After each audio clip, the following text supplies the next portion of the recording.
ఇందిరమ్మ రాజ్యం అనగానేమి? ఈ ప్రశ్నకు ఎవరికన్నా జవాబు ఎరికైనా అనొల్లా? ఇన్నొద్దులు తెలవలేదు కానీ ఇప్పుడిప్పుడే చాలా మందికి జవాబు దొరుకుతుంది. ఇందిరమ్మ రాజ్యం అనగా అందరూ సమానం కానే కాదు, కొందరు ఎక్కువ కొందరు తక్కువ, పెద్దోళ్ళు మీద చిన్నోళ్ళు కింద. ఇగో గిట్లనే చెప్పుకుంటున్నారు చాలా మంది. అగో ఈ ఎక్కువ తక్కువ ఏందో జర మీరు కూడా చూడుర్రి. ఇందిరమ్మ రాజ్యం చూసి మీరు షాక్ కాకుంటే నన్ను అడుగుండ్రి, ఆస్క్ మీ. ఫస్ట్ ఈ వరుస చూడురల్లా మంచిగా చూడాలి, ఎవరెవరు ఉన్నారు ఎక్కడెక్కడున్నారో. ఇది చూసినాక ఇందిరమ్మ రాజ్యం అంటే ఏందో అర్థమైతది అని అంటుండ్రు. చూసిరు కదా మన యాదాద్రి గుడిలనొల్ల మంత్రులు పోయిర్రు. అటు సీఎం రేవంత్ రెడ్డి సారు, పక్కపొంటి సారు ఇంటామే.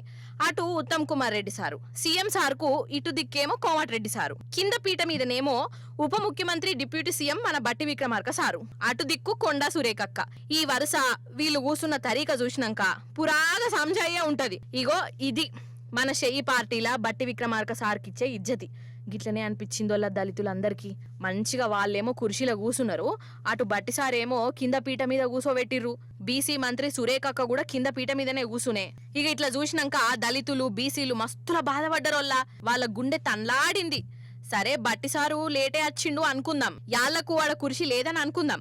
మరి బట్టిసార్ అంటే డిప్యూటీ సీఎం ఆయే, సీఎం తర్వాత సీఎం. మరి అంతటి మనిషి వచ్చినప్పుడు ఇటు దిక్కున్న కోమటిరెడ్డి సారో అటు దిక్కున్న ఉత్తమ్ కుమార్ రెడ్డి సారో లేచి బట్టిసార్కు సీట్ ఇయ్యచ్చు కదా. అట్లా ఇయ్యలే, కిందనే కూర్చొని అన్నట్టు చేసిరట. అరే బట్టిసారు చిన్న కులం అయితే ఆయనను మరీ గింతగనము అవమానం చేయొచ్చునా? అసలు డిప్యూటీ సీఎం ఉన్నా గాని వాళ్ళ కళ్ళు సల్లవర్తలేవు కదా అని గరమైతున్నారు దళిత సంఘపోళ్ళు. గిదేనా ఇందిరమ్మ రాజ్యం అంటే? మార్పు అంటే వాళ్ళు మీద కూసునుడు, వీళ్ళను కింద కూసోబెట్టుకునుడు, ఇదేనా అని గరమైతాన్రు.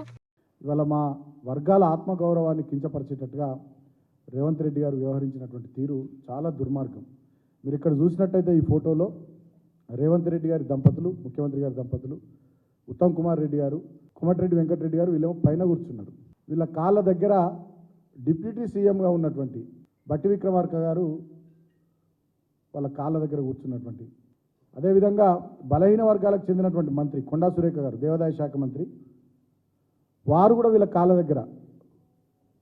వీళ్ళేమో పైన కూర్చుంటారు. రేవంత్ రెడ్డి దంపతులు, కోమటిరెడ్డి వెంకటరెడ్డి గారు, ఉత్తమ్ కుమార్ రెడ్డి గారు బలహీన వర్గాలకు చెందినటువంటి కొండా సురేఖను వాళ్ళ కాళ్ళ దగ్గర కూర్చుండబెట్టుకుంటారు. దళిత వర్గానికి సంబంధించినటువంటి బట్టి విక్రమార్క గారిని వాళ్ళ కాళ్ళ దగ్గర కూర్చుండబెట్టుకుని వల్ల యావత్ దళిత జాతిని, బడుగు బలహీన వర్గాలకు సంబంధించినటువంటి బీసీ జాతిని అవమానించారు. వెంటనే ఇవాళ నేను ముఖ్యమంత్రిని కోరుతా ఉన్నా, ఈ జరిగినటువంటి మీరు చేస్తున్నటువంటి మీ ఆచరణ ఇదంతా కూడా ఇవాళ దళిత జాతి, అదేవిధంగా బహుజన జాతి, బడుగు బలైన వర్గాల ప్రజానికం గమనిస్తూ ఉన్నారు.